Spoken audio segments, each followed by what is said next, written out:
Good morning, everybody. We're going to be testing out what I like to call the GM's game of 20 questions. We got here some of the Court Games people. We've got Jeannie, Mike, and Tyler. Hello. Hello. Hello. Pleasure having you guys around. As we all were pretty familiar with the 20 questions, it's very involved. The Game Master's game of 20 questions, this workbook, is meant to help the game master also be just as involved and invested in the creation of their campaign. What we'll find as we go through these questions is both the game master's workbook and the player's 20 questions, they inform each other. So as we go through each complete section, it'll inform some of the answers going back and forth between the game master and the players. Does that make sense? That does. Cool. All right, we are going to be starting on the GM side with the Game Master's 20 questions. Okay. And the name of the sections are pretty similar to one another.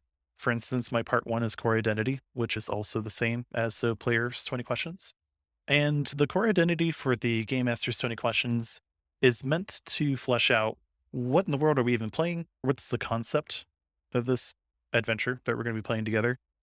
And then what are the most important things to point out that differentiate this campaign from other campaigns that are in L5R, or maybe even in tabletop role-playing games, period. Once we have the core identity of the campaign, that's when you start working on the core identity of your characters with keeping these concepts in mind, if that makes sense.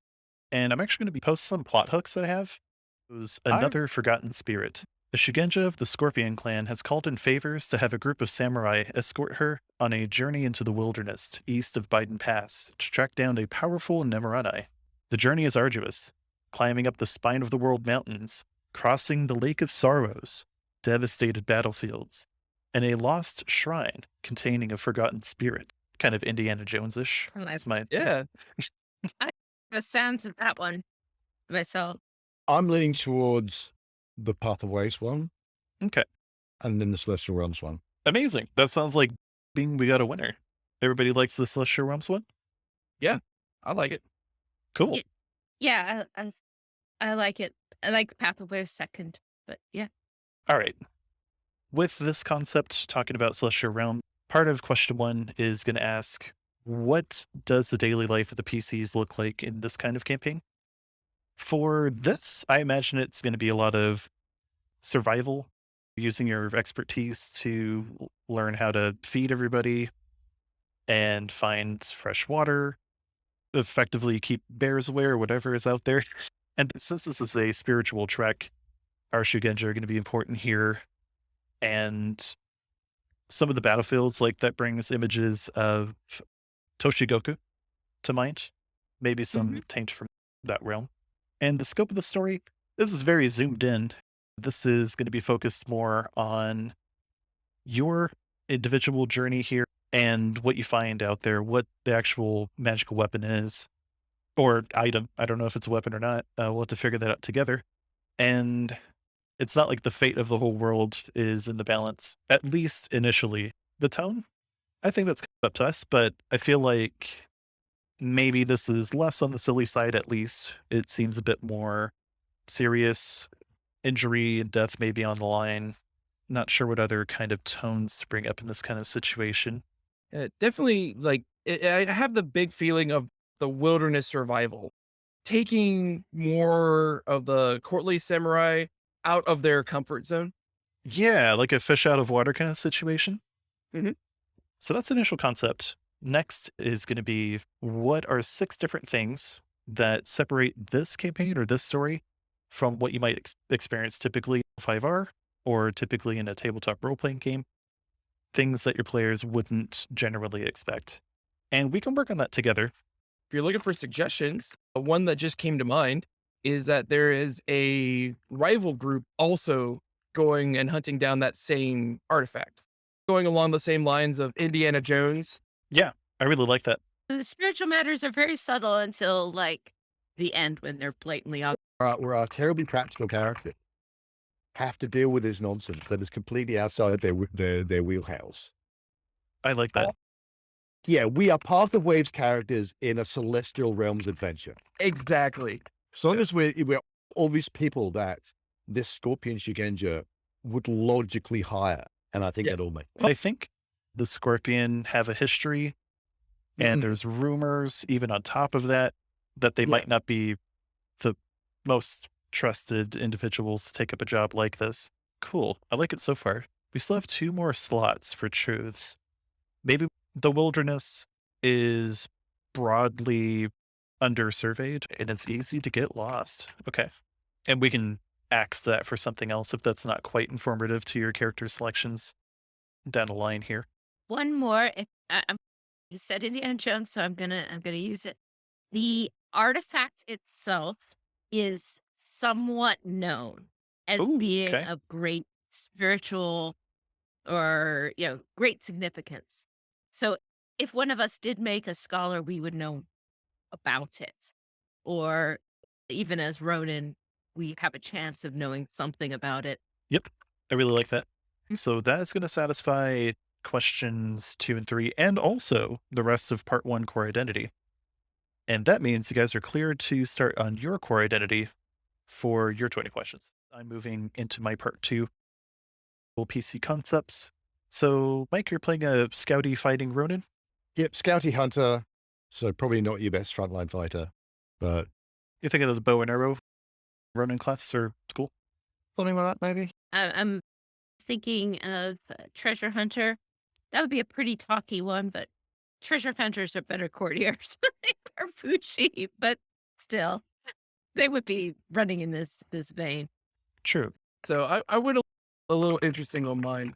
For my first question, I went urban region upbringing. So we grew up on the streets, which actually leads to my family upbringing of street urchin. Makes sense. You're taking a big risk going into the wilderness. It's definitely not your forte. But I figured this was going to be a new kind of way of handling this because now I am just still an artisan of the roads, just not the normal road that you would think of. Makes sense. Okay, So, I am making a forest region fallen noble upbringing. ooh, Nice. Yeah, because I always make crane, so why not? Yeah. Ended up in the Shinomen looking for lost stuff. So it goes well with the whole treasure hunter thing. I have to think more about the background. Yeah, that's absolutely fine. Okay. So feel free to continue with your section 2 and finish it out. Next is to have your initial player character concepts. I'm working on what's called the movers, which you may be familiar with the term movers from the Courts of Stone book. They're the big forces that push forward the plot, which is typically something only player characters can do. So as you can see here, I am currently starting to write out the movers. We've written their positions within Rokugan. We've written their ninjo, their giri, and how their giri would conflict with Same. other ninjo. Next, we're going to be writing how does the progress of their giri influence the setting. And this is the immediate setting, since the scope is just the players and the mountain that they're traveling through. Now we're going to move on to who are Like, some yeah. other interested parties. Imagine 3 or 5 secondary NPCs that will assume passive roles in the story. They're not going to have any influence on the plot. So I'm fallen noble, was a samurai, now Ronin was gonna go with desertion as the Giri problem. What do you think about my character being stationed on the edge of the Shinomen and disappearing into it for a couple of years and suddenly coming out and no time has passed? That's pretty cool. So you have this whole experience with another spirit realm. It seemed like it could be linked interestingly into this campaign. I went with a Nino that was linked to that background. It's not on the list, but could I pick one that was find out what happened or regain that memory? The scorpion promised to do something to find out what happened. He will call on the spirits. That's how he's going to pay me. I like that. for mine, I think I've come up with a good hook. So I went with debts to pay. The Scorpion has called in favors to basically call me in without having to pay me. But if they want to pay me, I am more than happy to take their money. There you go. Yeah. What I've gone with here, in this case, my family are living up in the mountain somewhere. and they're constantly needing extra stuff. So that's why I'm hiring myself out. He just wants to be able to live up in the mountains with his family. That's all he Okay. wants. But there are always problems, or there are people trying to turf them off, or so he very rarely gets to actually spend time doing that. Very cool. I like that. The purpose of my part 3, the strengths and weaknesses, which is also the title of yours, is going to be focusing on the NPCs rather than the PCs. However, Yeah. as the players, you guys can create interest in these NPCs by helping me assign certain traits to them. And you might gain some free bonds. I'm going to start posting into the chat the different NPCs that I've made so far. I'm not going to say which ones are movers or which ones are secondary NPCs. And I'm going to put their geary down. And then I'm going to leave it up to you all to choose some positive traits. We got 6 different NPCs. And whoever would like to go first, you would choose one NPC to add an advantage to. And optionally, you can write down a connection to your character, meaning that you're aware of this advantage and you have some kind of history with it. And it doesn't have to be any listed specific one. We don't even need to worry about what the mechanics are right away. We can keep it very broad and figure out the mechanics later. I can do that off the table. I would like to put the advantage on the Scorpion Governor. I want to give them a passion for sake. They enjoy their drink, but that's a good in with the governor themselves. And is your character aware of this? Oh, yes. Being a street kid like yourself, have you been involved in like procuring or delivering something to that nature? Procuring, yes. Purchasing, no. That was a very fine night that the kids had. Oh, okay. So you played a little bit of Robin Hood then, huh? Yeah. Okay. Except it was not for the best intentions. I like that. I've got one for the Shiginja. I Okay. think that the Fort Shiginja should have blackmail on a prominent landlord, maybe in charge of this particular area. Did you want to tie that to your character? Uh-huh. Yeah. I do, in that I gave them either the item or the piece of information that they could use then to blackmail it. I didn't necessarily know what it was, but I was like the missing piece that put it all together. Cool. I like that. Mike, who are you thinking? The forgotten spirits Ooh, can interesting. see through the eyes of any creature in its realm and possibly plants as well. But we don't know anything about that because we don't even know there's the forgotten spirits because we've forgotten about it. Maybe all-seeing eye or something like that. Does your character have any connection to that advantage? I'm going to go with no because I've not been up to that point in the mountains and it's a forgotten spirit and therefore we've forgotten it. If there's a connection, I don't know about it. Cool. Okay. Now, in a similar fashion, we're now going to assign disadvantages to each of these characters. One per player. Try to choose a NPC that you haven't chosen before. Don't push yourself too hard if you can't really think of anything. Something about them always irritates spirits around them and they don't know why. It may even be that they've their whole life in the city, but actually their ancestry were like the people who used to live up in the mountains all the time.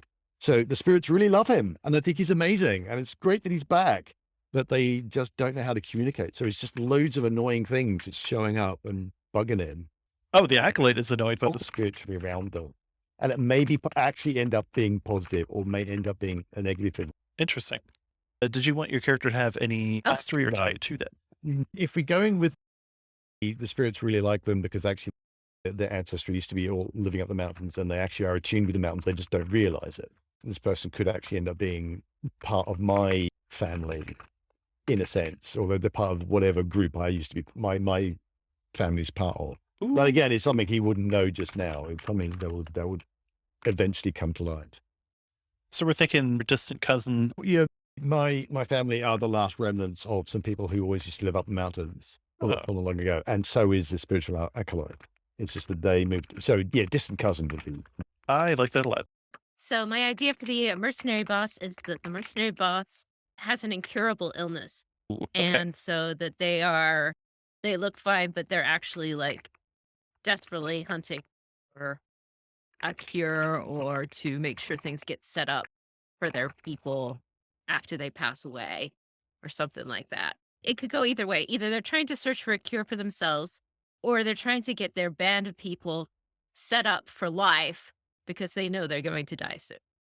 I like that a lot. Do you want to make any ties to your character? I do want to make a tie to my character. Very early on, they were able to help my character get started as a Ronin. They're a deserter and on the run and all that stuff. But they had a big, huge falling out, maybe disagreeing on methods or something like that. And my character left and is no longer in the pack. Maybe they know about the illness, maybe not. But Okay. And Tyler. Just to fill out every character in this regard, I've got one for some muscle. There's been some rumors going around that this person is extremely cruel to their mercenaries. There are whispers of cruelty going around. Okay. Maybe towards the mercenaries themselves. It may be towards the enemies of the mercenaries. It's a little vague in that regard. Yeah, absolutely. Did you want your character to have a tie to this disadvantage? Only in passing knowledge. Mm. Not, I don't know them specifically. I just know that's the word going around. It may not even be true. Cool. So now we can establish some existing relationships. One player at a time, they're going to choose either two NPCs or one NPC and themselves. Then they can form a bond and describe the kind of relationship that these two characters have. Okay, let's go with the court and the mercenary boss. Interesting. Okay. And it was a little while ago, maybe a couple of years ago, maybe a drunken night, an assignation. They never thought they'd meet again. Maybe, and they maybe not even realize right now that's who this other person is. And they discover it as things go on. And who knows how it might turn out. Yeah. One thing led to another. Yeah. That's cool. I like that. That's going to be very interesting in play. So I think that bond is former lovers. Yeah, let's go with that. I like that. Cool. Okay. So we're not going to choose the same two NPCs. Let's choose another two NPCs, somebody else. Or NPC, yeah. Absolutely. I want to do one between the Scorpion Governor and the Forgotten Spirit. Ooh. Wow. And it is antagonistic. Back when the governor was young, they may have attempted to go up the mountain, and the spirit reacted poorly for some reason and forced the governor down while making its pseudo presence known. So the governor's done a little bit of research on it, and yeah, the spirit's bad for everyone involved. I want to get rid of it somehow. Ooh. So they are directly antagonistic with each other. That is perfect. Cool. I like it. I like it. All right, Jeannie, what you thinking? there's only two more left if we were doing the NPC to NPC, but we can go ahead and do the mercenary boss and IPC as like a full blown bond. We want like rival or Rivalry. Yes, I think that makes a lot of sense. Cool. Really good. All right, so we're more than halfway done for part 4. These questions are all going to be directly tied to what you guys chose for your answers for your part 4. So this question is, what is your personal location? So think about how your character might engage in their passion, and we'll try to come up with a place together. And since you guys are traveling, this might be a bit more of an abstract location. Okay. So kind of thinking back on the story we were telling about the sake being illegally acquired from the governor and then giving it out to like the kids around everything. I That's- went with generosity in that regards. So when we say personal place, does this have to be a physical location? It can be either a physical location, a location from your past that you can flash back to, if you want to keep it that abstract, or optionally, if it makes sense, if it's appropriate, it can instead be a personal item related to your passion. Okay. I want to go with the local orphanage. In these locations, I'll be asking for something that's useful about the location, something that's notable, and then something that's important specifically to your character. maybe I'm not putting these in the right place, but I'm feeling like the strong kinship, like siblings, is maybe something that's useful, like a connection you can call upon. Definitely. The inactive master is something that's notable, but not maybe not important to your character necessarily. They weren't exactly involved in your life. Yep.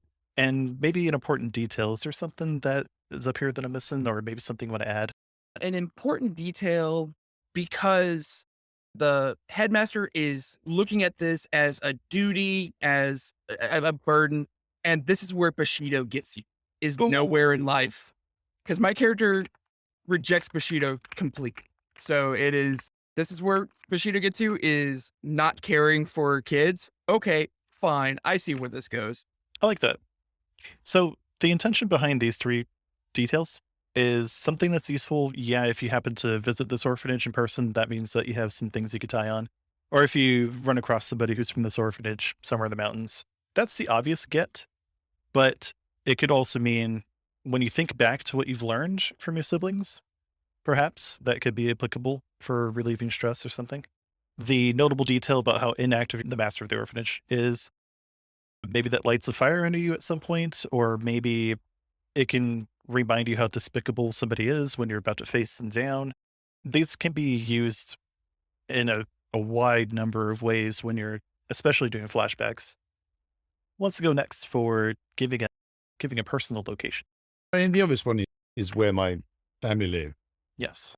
Basically a clearing somewhere up in the mountains, some old shack, maybe it's was recently old temple building or something, or was, the remains of an old fortification. Okay. There's just enough that you can kind of say, yeah, there used to be a fortification here, but there's enough buildings there's a couple of buildings that you can actually live in. And they're kind of lumps and bumps in the ground. So, yeah, there used to be a wall, but it's not anymore. Which passion are you planning on tying this to? I went for animal bond. I couldn't really find one that really stuck or that made sense. So animal bond is a bit of a swerve. We can It make it really work. was, yeah, it is about the only one that really made sense. The only other one I can think of that is he likes just living in nature, looking after his people, hunting without stress.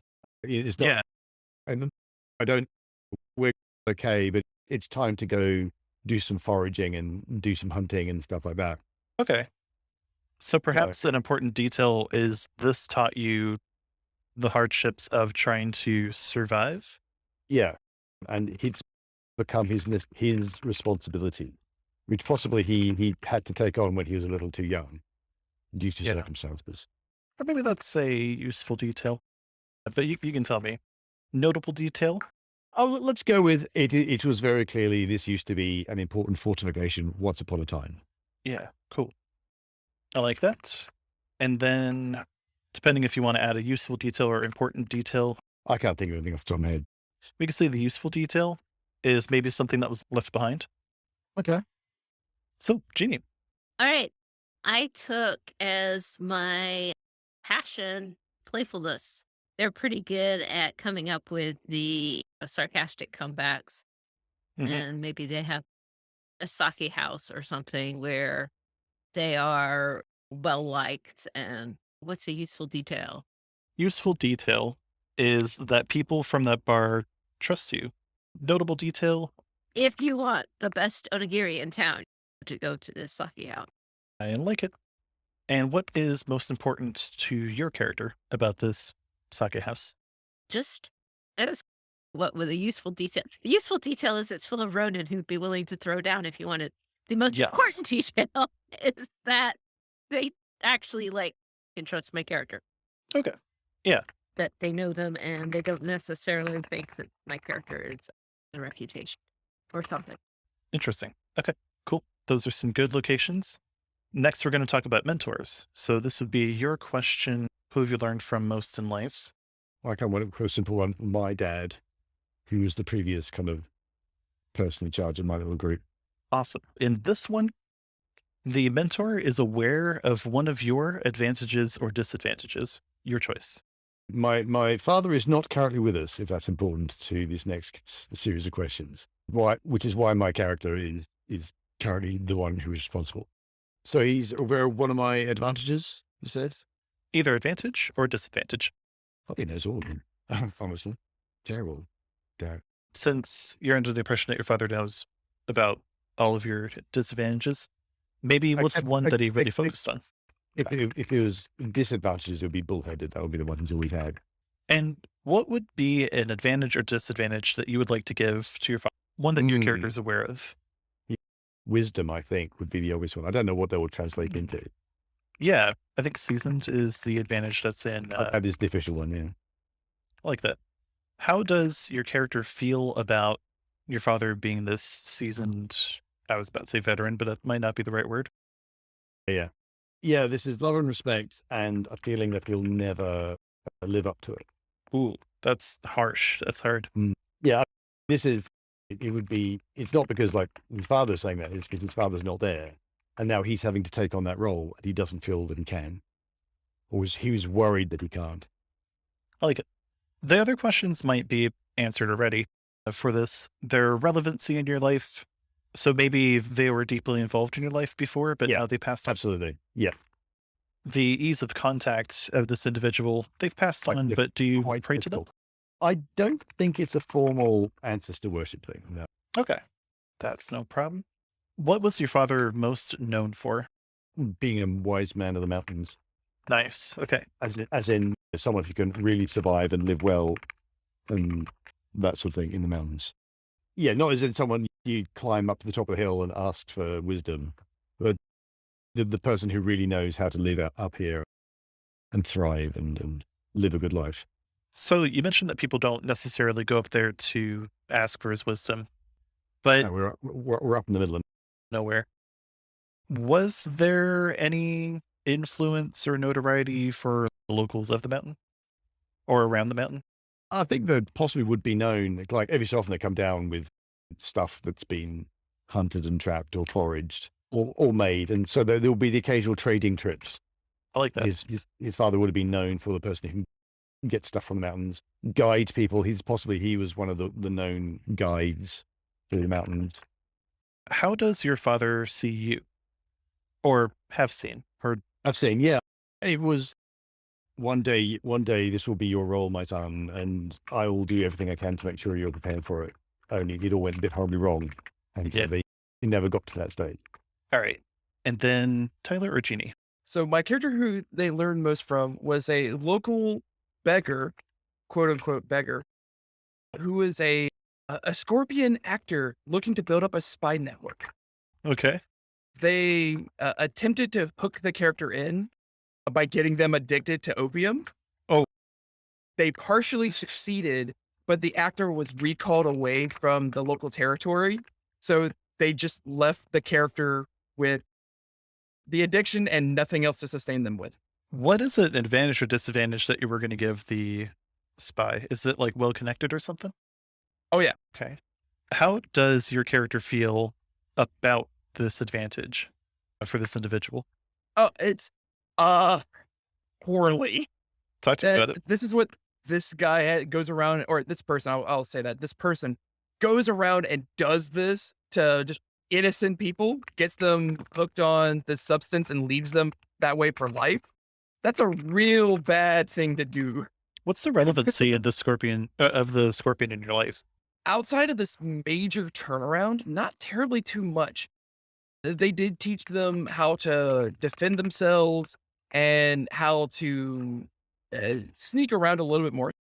So instead of being just the regular, just straight up street urchin in this regard, they got a little bit of training from the actor.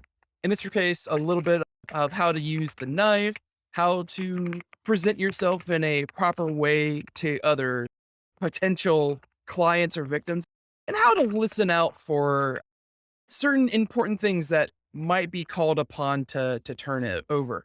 How easy would it be to try to find this individual again, to contact them in some way? For the character to contact the beggar, near impossible. Okay. For the beggar to contact the character, extremely easy. Scary thought. What is the scorpion actor side of them most known for within the scorpion or within their network? Within their network, a lot of the smaller villages around the area of their jurisdiction They are very well known for just having a good network of contacts in the area. What would you say is their amount of influence within their network, I suppose, or who they work for? Within their network, they're on the ladder, if you will. They're slowly starting to build that influence up, but it's not to the point of incredible notice by anyone major. Okay. How does the beggar view your character? Expendable. Yikes. Nicely put. Cool. Thank you. All right, Jeannie. For my disadvantage, I put cognitive lapses, and I'll say they missed this 5 years, and they also are missing chunks of what happened before. So they've got some significant memory losses going on from their life prior to being a Ronin. And for their mentor character, then, the most significant mentor character that they have is the bandit leader. Did you want to assign them another All disadvantage right. or an advantage? I will assign them an advantage of indomitable. How does your character feel Uh, about this indomitable will of your mercenary lord mentor? they actually really respect it. That part of them, a lot of things they do actually very much respect of them. It came down to because they have indomitable will, they would not be persuaded to do what my character thought was right within a given situation. So they parted ways. So, how relevant is the mentor in your life at this point?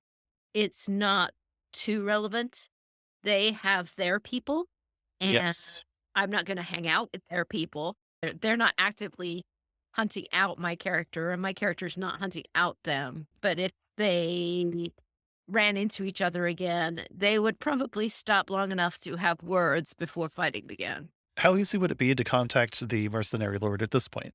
Actually, I think if my character wanted to, they could probably reach them fairly easily. Not immediately, but they know where they hang out and they know what messages to leave for them to initiate a meeting.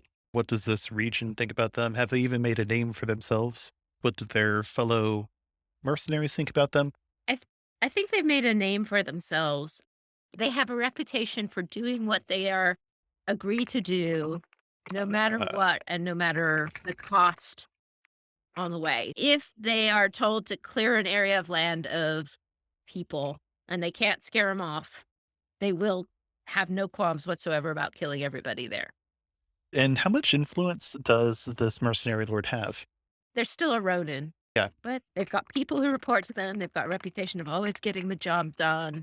They, no matter what, which is fantastic for a Ronin in terms of advancement. Yeah. So, how does the mercenary lord see you at this point? What is their view of you? Um, I found them, I raised them up, I taught them everything that they needed to know, even though they don't deserve it or whatever.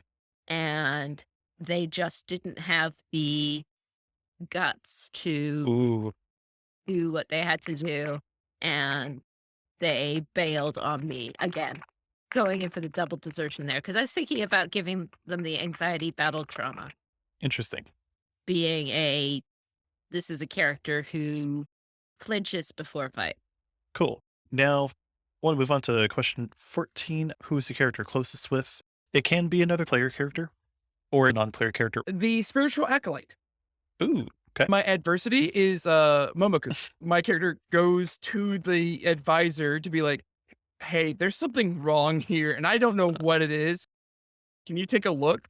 Would you consider that a negative relationship or was it still a positive one? They can talk and they can get along well with each other, but the advisor knows there's something off, if you will, and is harboring a maybe even an unconscious bias against the character.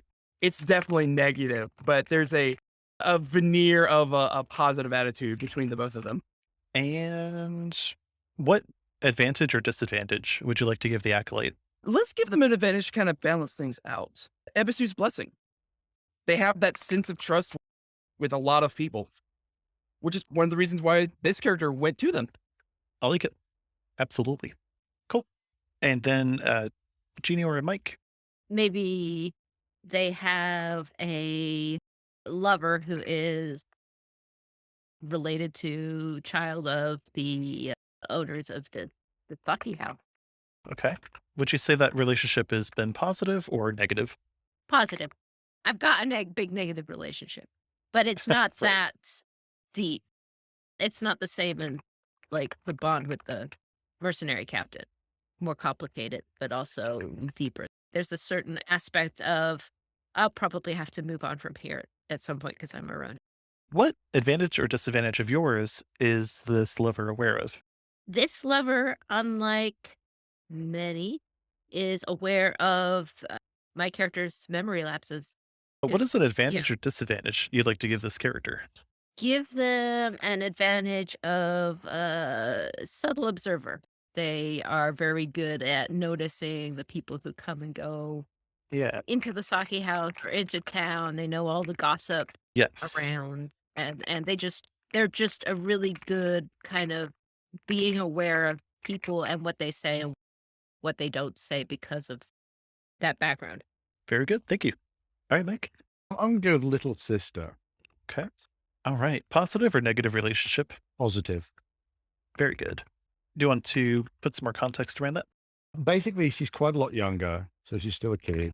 She also has to end up with a bit of a caring role because of the loss of her parent, how big this community is. So she's in many ways the heart of the place in a way. Yeah, that makes sense. Do you want to form a bond with this character? Yeah, why not? Sure. I think sibling is a bond. Yeah. And I was, yeah, What advantage or disadvantage does your little sister know? probably fear of failure. What is an advantage or disadvantage that your character is aware of in your little sister? She really always wants to make other people happy, and she's quite good at it.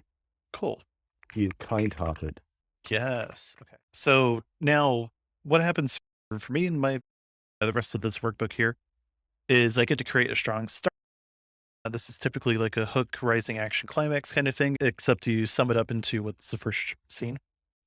And then 10 secrets and clues. That's something directly pulled from Lazy GM by Slight Flourish. And then create some fantastic locations. This being important detail, notable detail, useful detail, just like the players did for their personal location. And then create some scenes at that point.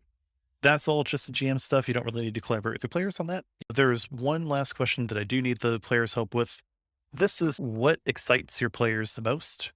And I have two different options. There's the short version. The long version is that I ask you for what would you like to experience in game? What are some like scenes that you can think of that like really excite you about playing your character? Maybe what's a legendary item that we can come up with together that you can obtain? Stuff like that. We don't have to go through that long process. The short process is something from Primetime Adventures where we create a movie trailer together and you state just a 6-second super cool moment involving your character, as long as it's not debasing another character or killing another character, then yes, you should be good. A really obvious one for my character would be up a tree, concealed in the foliage, making some completely absurd bow shot with the Ooh. ornate bow that he got from his father. Juxtapose those. That will be him at home with his little kid saying, "Why do you have to go away again?" There you go. I think for mine, it's going to be the character just takes a long drag out of the super long pipe, knocks out whatever was in it with the heel of their sandal, and just says, "All right, what one more job for the road," and then just whips a knife out of nowhere and lunges at the camera.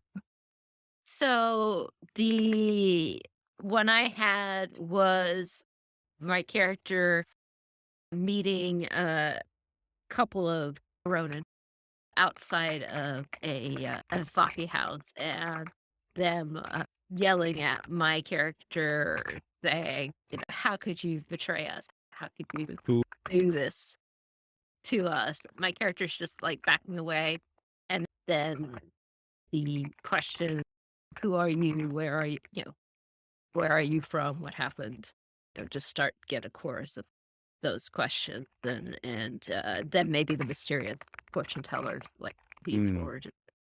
The answers are in your past. So that's officially the end. The other thing I wanted to point out too is they have a juxtaposition to the character. Question 20 in the player's 20 questions workbook. Theirs asks, how should your character die? But I ask, how do your characters live? Because, yes, in the same way that how should your character die probably informs how do you roleplay in this moment with the end in mind kind of thing. Asking how your characters live as a game master for each of your NPCs that you plan on including in that session, or maybe not, helps inform your role playing for what are they doing today to get their closer to their destiny or further away from their destiny from how they see things. Cool. I really appreciate y'all sharing 4 hours of your day with me. Thank you very much. Definitely. Yeah, that's Yeah. fun.